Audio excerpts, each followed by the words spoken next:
Let's look at the broader context now when we're talking about whistleblowers, people trying to do the right thing in the face of increasing government aggression.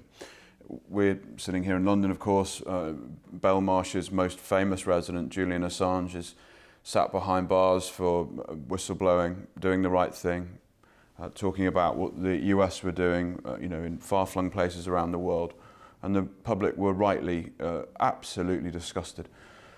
He, to all intents and purposes, has done the right thing. You were sitting in prison having done the right thing.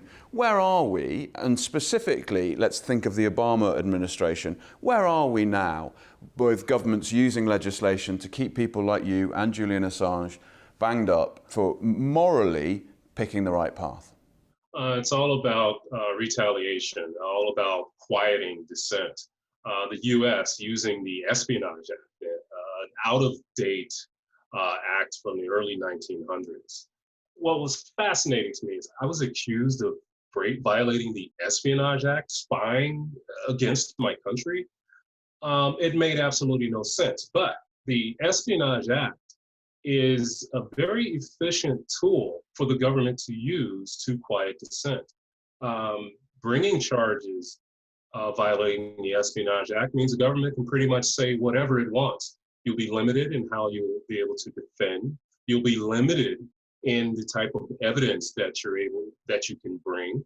You may not even be able to see all the evidence that's being used against you. I felt my trial was a warning shot to the world about the U.S. using the Espionage Act. Luckily, I did go to trial, so the world could see how and what is actually involved in the government, my government using the Espionage Act to silence dissent. But unfortunately, the mainstream media didn't have much interest in my trial.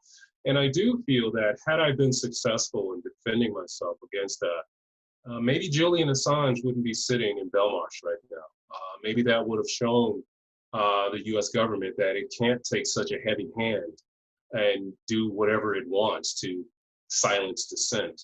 Because what my trial established was that, one, there was no protections for no so-called reporter source protection.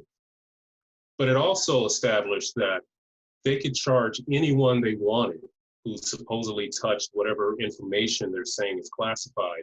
They could reach out and also charge any individual with violating the Espionage Act.